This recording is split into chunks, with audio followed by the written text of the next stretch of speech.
German thing to do as well. Yeah. Very. You have questions, Will? Ruthie online, and this was in the thread, talking about what happens to a service animal when it's no longer needed. Ruthie said, Canine Companions loans you the dog, you give it back. Some organizations have a strict ownership policy where they retain ownership of the service dog. Others do not. The major guide dog schools retain ownership of the dog, but after a year, you can apply to have the ownership transferred to you. I've never done that. Technically, my guide dog is owned by Guiding Eyes for the Blind because I never filled out that paperwork. But it is also the case that they will never ask me for the dog back. So it really varies according to the organization. And that's something that it's really kind of useful for you to know if you're going to get a service dog, what the policies are.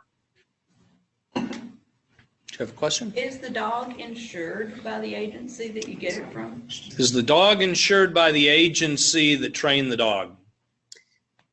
I won't say it's insured, but I will say that the major guide dog schools, and this is the place where my knowledge is more, focused. The major guide dog schools provide lifetime follow-up veterinary care. So if I go to my vet here in Syracuse and, the dog has a procedure, they can bill the guide dog school and they will pay for it. And I would assume replace it if something happened to it from an insurance standpoint, right? They would probably, you'd be able to provide another dog. Yes, if something happened to my guide dog and it became ill or it passed away or something like that, then they would immediately, get me back and provide me with another dog. It's a lifetime service.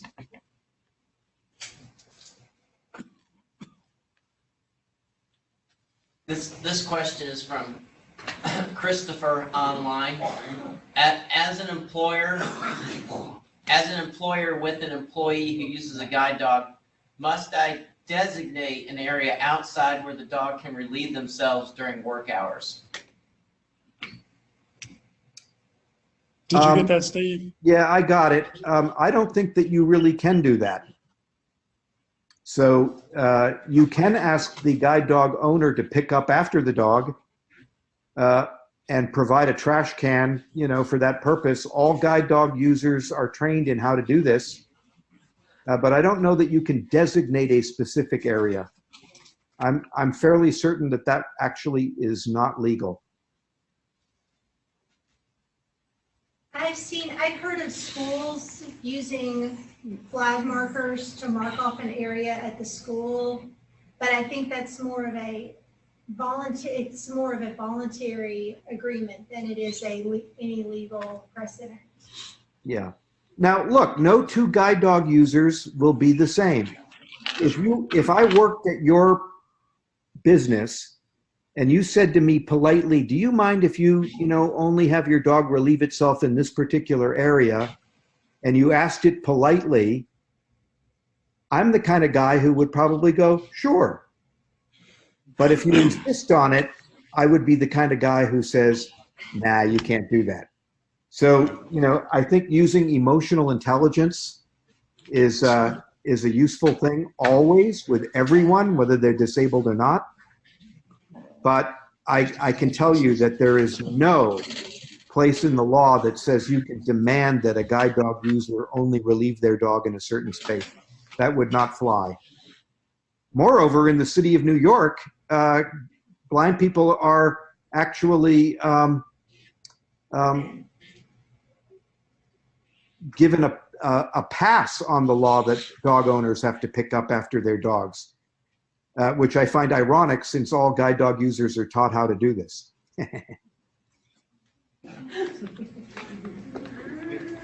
We don't have any other questions, but if someone does want to ask a question online, they can go to that Q&A box and on the toolbar in the bottom of the screen, they can certainly type in a question. Okay. Good. Great. Any final thoughts, Steve, before we wrap it up? I think one of the things that hurts me is that people who don't have disabilities are pretending to have disabilities. Yes. And that feeds a bad narrative. And I don't know how many of you have studied disability history or know that this is the case, but when movies were first introduced in the US in the early 20th century, 9 out of 10 movies made for commercial consumption, this is before Charlie Chaplin became famous, 9 out of 10 movies depicted people faking disabilities as a common comedic idea. And it hurts people with real disabilities when that narrative, when that story is going around. So, it's not just the issue for me of somebody pretending to have a service dog who doesn't really need one. It's the idea that people are behaving badly in public with dogs and pretending to have disabilities when I have worked so hard to be included and to be at the center of my work life and my public life in, professional ways. So it sends the message that disabled people can't be somehow trusted. And I really, really resent that. And I hope we can get to the bottom of this fake service dog thing in some way that doesn't compromise people's hidden disabilities or force them to produce, undue documentation, but at the same time would, make it really difficult for people with fake FIDO to do this. And that's where I'll conclude. And I want to thank all of you for having me today. This has been very helpful to me and enjoyable. And, thank you, you guys down there. And go Mets. Mets are in St. Louis tonight. Yeah, it won't go well for them. No, it won't. I saw who's pitching for St. Louis. Wait, we got one more question. We do have a question. This is, since we're at a university and Steve's at a university, we're at a university here, at least from hosting this. Can you explain the rights of service dogs in training? I work for a private university that's been experiencing an increase in students wanting to bring their puppies to class in an academic building and reporting that they are part of a program being trained to be someone else's service dog. All right. Well, this is a complicated question. In general terms, if you're, for instance, part of a known program like Guiding Eyes for the Blind or the Seeing Eye or Canine Companion, that dog has, certification and papers that indicate that it's a legitimate service dog in training. If someone says, I'm just doing this because it's going to be a service dog, the chances are good, I'm going to say something very racy here, the chances are good they're full of shit. I kind of thought that's where he was going with that. Can you ask for that paperwork? Yes. This is a state-by-state issue. This would depend on if the state grants service dogs in training rights with the handler or potential handler or trainer only, like in the state of Kentucky. So it's not going to be a hard and fast rule for all 50 states because service dogs in trainings are not covered under the ADA. Therefore, they would not technically be allowed in any college unless the state grants access. But here's a problem, right? I have worked for Guiding Eyes for the Blind. They have puppy raisers in, 22 US states. These are very highly structured programs with, trainers and teachers and well-funded. And to the best of my knowledge, they have never been told by a college or a university or a supermarket or a high school football game, you can't bring your dog here. American Airlines has even flown their puppies back and forth across the country, right? So if it's a legitimate program, it's a slam dunk that you want the good publicity and the good citizenship that goes with being part of something this terrific, right? My experience. I don't with know how CPI many people. I don't know how many people walk up to me and go, "Oh, I'm raising a service dog," and I think to myself, "No, you're not. You're, My experience was that part of the application process is that you have already cleared it with if you're a college student, and that there is an understanding that you'll be allowed. So part of the application process is that you have buy-in with where you are. correct." I don't think, my experience with Canine Companions for Independence was that if your university did not have buy-in, you need to wait till you graduate to fill out that application. And that would be right. So, it wasn't a situation where, well, Canine Companions for Independence told this university that they have to let me bring this puppy here that I'm raising. Yes, I didn't mean, if I suggested that, I did not mean to do that. You can't tell a university they have to allow someone to bring a puppy under the rubric of a future service dog. Well, Two quick questions that I think were not answered or missed. For clarity, an employer cannot require a doctor's note stating a service animal is required, correct? Correct. you're saying as a means of accommodation? For clarity, an employer cannot require a doctor's note stating a service animal is required, correct? If you are seeking reasonable accommodation and you have disclosed disability to your employer, the employer can ask for documentation of the disability as a foundation for the interactive process to determine the proper accommodation. But if what you're asking is, if I bring a letter in that says, my doctor says I need this service animal, as we said before, the ultimate decision of who makes that accommodation is the employer. And if the employer suggests something that he or she believes is as effective as the service animal, then you would try that first.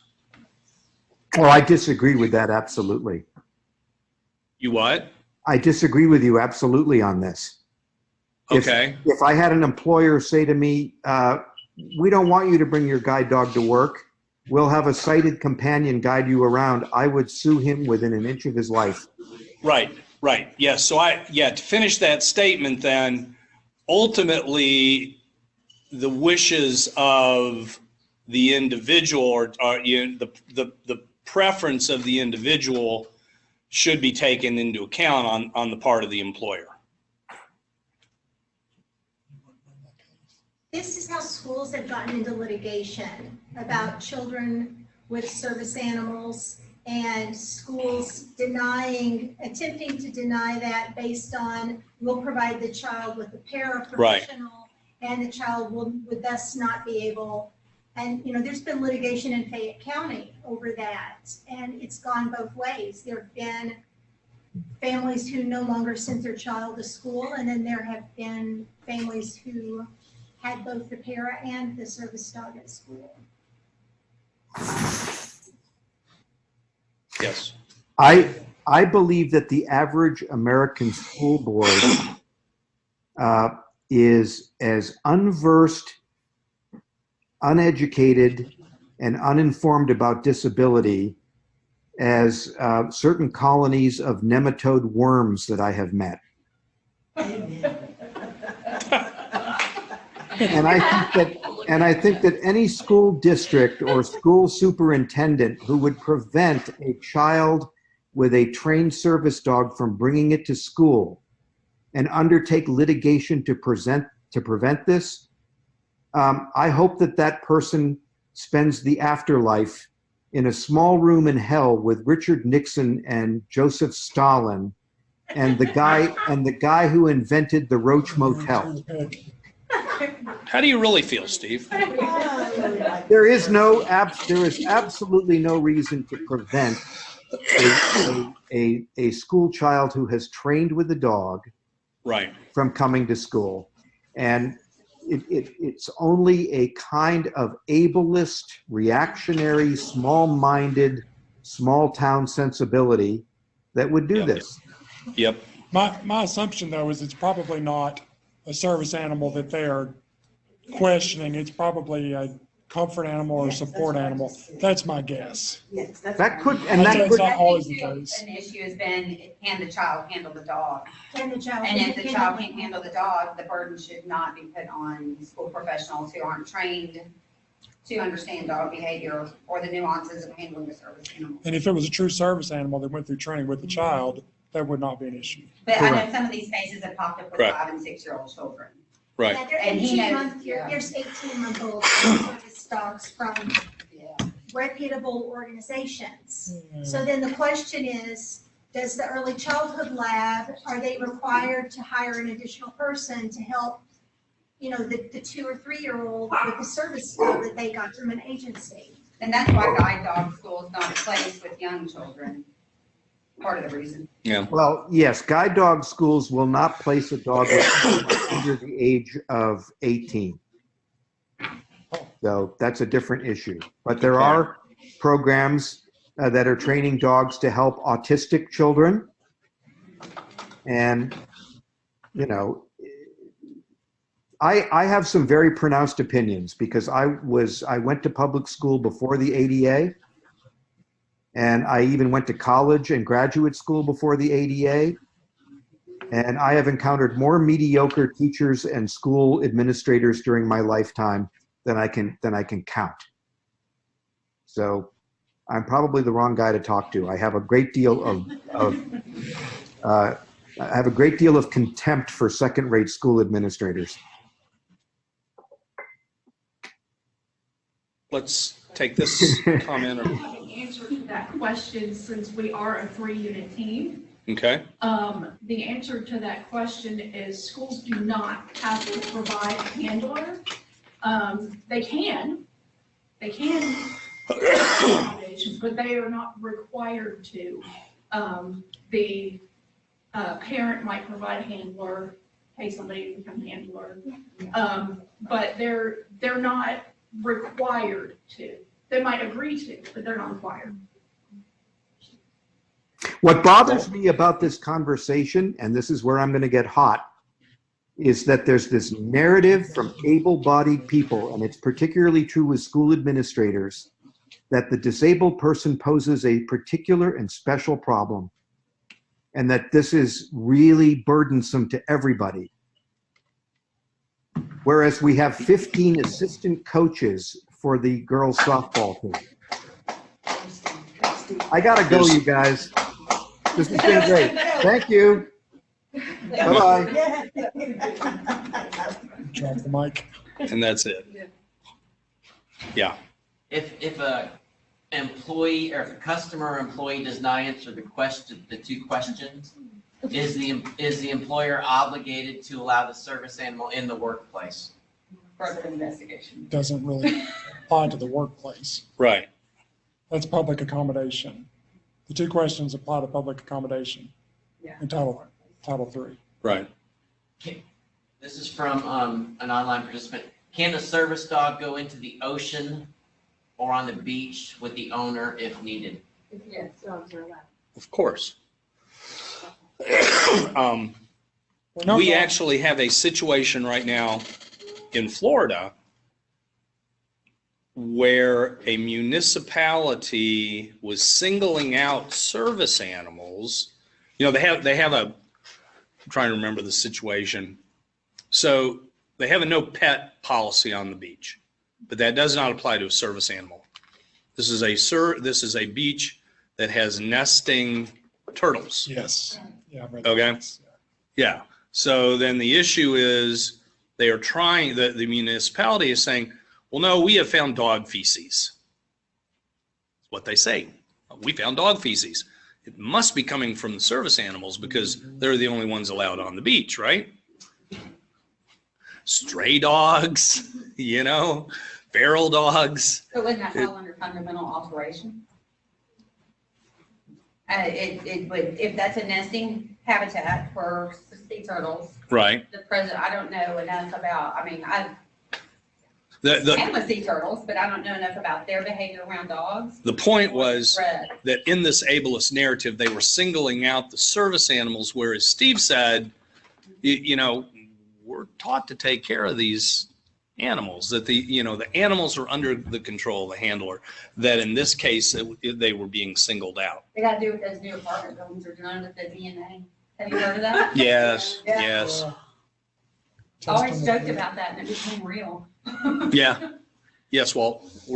Can an employer require the employee to bring a doctor's note stating a service animal is required? Also, if the Wait. employee, Say that again? can an employer require the employee Okay. to bring a doctor's note All right. stating a service animal is If you need a required? service animal in the workplace, and just so we're clear, you have to enter into the interactive process with your employer. The accommodation ultimately is the employer's, but it is a very, very, and I didn't get to finish this statement, and Steve called me out, and he's right. It's an extremely high bar. If you're not going to allow, you would have to show there is some sort of undue hardship or a fundamental change in that work environment to keep that dog out of there. Or that pose a danger. I know Right. It's almost very Yes. difficult to do. But this is all part of the interactive process of, I am declaring I have a disability. I need this accommodation in order to have equal opportunity in the workforce. Okay? So my employer and I are going to discuss this. The employer is going to ask for documentation of my disability.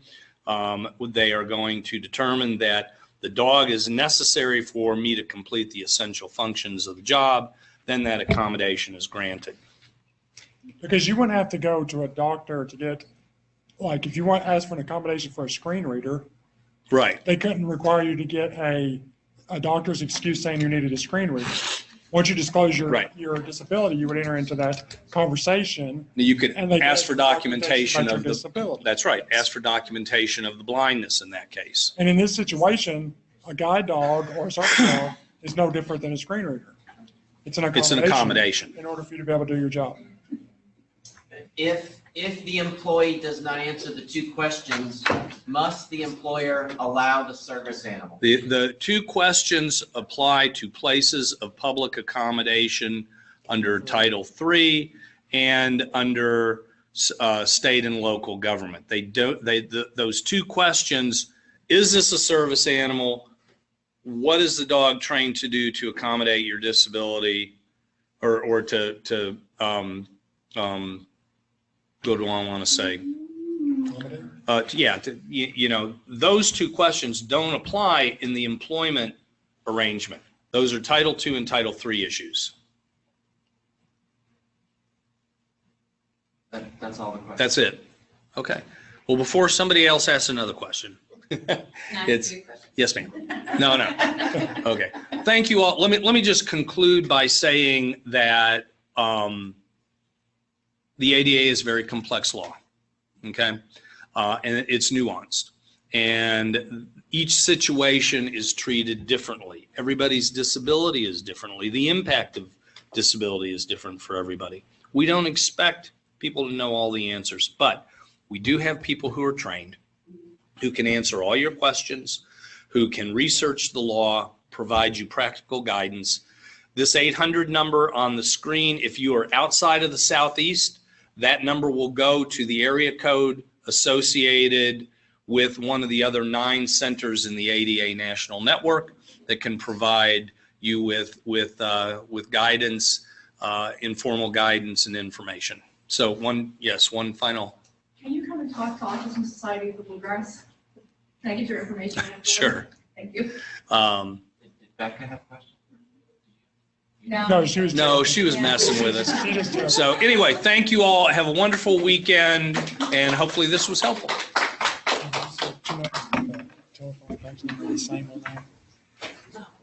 Did you notice that? I just No. noticed it. I never- Should be 02.